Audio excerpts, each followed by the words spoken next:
Hey, it's Natasha from Big Rock Organics, and welcome to the final countdown. This is week 16, folks, and what a beautiful week it is. So come join me as we take a little walk through the box, and I'll show you what we have and all the fun things that you can anticipate this week. We've got some storage crops and we have some fresh crops, so let's go ahead and get started. So we've got Swiss chard over here, not to be confused with rhubarb. Swiss chard makes a great saute. Stems are edible, leaves are edible. I love this in like a pasta, but it's also really good in a Swiss chard bread pudding. Leeks are a nice pairing with that. So many great things with Swiss chard, and if you find you have too many greens, you can saute them and you can freeze them, and that is a great way to use them in soups. Swiss chard is great in a minestrone soup. This week is not a soup week. I don't know where fall is, but summer has been in full swing. So lots of great ideas for freezing those greens and then using them when you feel like making soup. Leeks have been delicious and wonderful this season and plentiful, so lots of leeks being featured. Use them like an onion and they are wonderful. I did post a recipe on our social media this week, and it chopped it into chunks and did like a kind of creamy braised leek that was great for dipping or mixing with pasta, and I will try to find that recipe and repost it. We have lots of herbs this week, but it is definitely a salsa kind of week. The cilantro has been beautiful. Cilantro actually prefers the fall and the cooler temperatures, and so it's really thriving in the fall season, though the temperatures haven't been that cool lately. But we have lots of things for salsa, so use that, save that. We'll get to our other salsa ingredients here as we do our tour. We've got tomatoes, we've got onions, we've got some big red onions coming your way this week. These are beautiful, and this crop was tended in our plastic mulch and they really thrived, so we're probably going to be doing onions this way next year. It was kind of a trial and they turned out really nice. All right, we've got basil. This is either Italian basil or Thai basil that you're getting this week, and remember to put that in a jar on your counter with a baggie over it. We've got those zucchini and patty pan, which are definitely slowing down but still delicious as ever, and lots of peppers.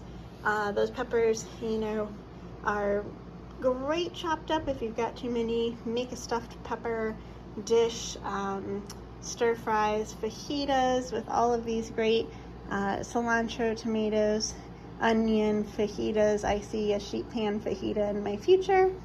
We've got little mini romaines. I love these. They are actually grown to be proportionate to a small baby size, and so they're awesome. And these guys are just a beautiful tiny head of romaine, awesome for sandwiches because that leaf size is just the size you want it to be. We've got dill this week.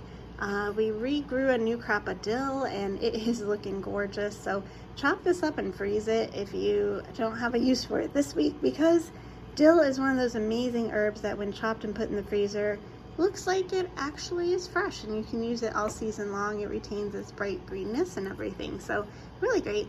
Okay, one of our showcases that we love so much is the honeynut squash, and these were new to us a couple of years ago. We just started growing them, and they are a butternut buttercup cross, but they are very, very sweet, and they're single serving. They're sweeter than a traditional butternut, and they're just delicious. So I love them. I will often microwave them.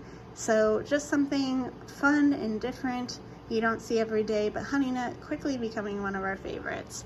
All right, we've got parsnips. So parsnips are in the carrot family. They are like a mild white carrot basically, but look at those beautiful parsnips. We're very proud. They do have these incredibly long, weird roots, but we're very proud. They are a very long season crop, so we probably could have kept these in the ground for another month and they would have still kept growing. So crazy, but definitely a British food. If you have listened to any British audiobooks or watched any British movies, they definitely use parsnips over there, but they're great roasted along with any of the root crops. You can also do like a mash or a puree. They're sweet like a carrot. So yay, parsnips. All right, salsa, we've got tomatillos, cherry tomatoes in here, just the small stuff to kind of keep it grouped, but Salsa verde is my favorite thing to do with tomatillos, and we've got that for you this week. We've got another little herb bundle. This is a sweet herb bundle of rosemary and sage. I feel like there should be some sort of song in there. But these are great wintertime flavors, great for chicken, great for potatoes, great dried if you just hang this thing up and dry it. They have kind of woodier stems, and so they dry really easily. All right, you might be getting a kabocha squash this week. Monday's getting kabocha. Our Wednesday is getting, we just harvested these black futsu squash, and so we're trying to make sure everyone gets a variety of squashes throughout the season, and we do have more squashes available at Esther's Place. So if you want to stock up, we'll have those for the next month or so. Lots of different winter squashes, and if you find a favorite one after sampling different ones with the CSA and you're like, oh, I'm going to stock up on more, come out to Esther's Place and you can grab some more. But the kabocha has an edible skin. The orange ones that Wednesday got last week were kabocha as well, just a different variety, so you can actually slice it and eat the skin as well. We've got carrots. This is a new crop of carrots. We've got cabbage this week. You might be getting a Savoy cabbage, or you might be getting a Napa cabbage, just depending on what the garden has available.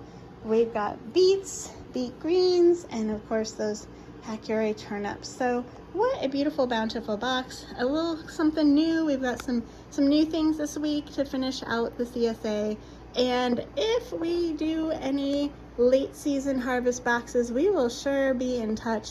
For now, we're going to try to wrap up the garden season and kind of wrap up harvest, but the weather has had other ideas, so the garden has been really bountiful even down to the end of September here. So thank you for being a part of our farm. Thank you for being amazing CSA members and all of your cooking inspiration and ideas. It has just been lovely. So enjoy all there is and all there was, and hopefully all that you have saved up for winter time in your cupboards and pantry and freezer. Well, on behalf of Jonathan and Natasha and Big Rock Organics, we want to thank you for your support this season and the past seasons and 2026. So thanks, guys.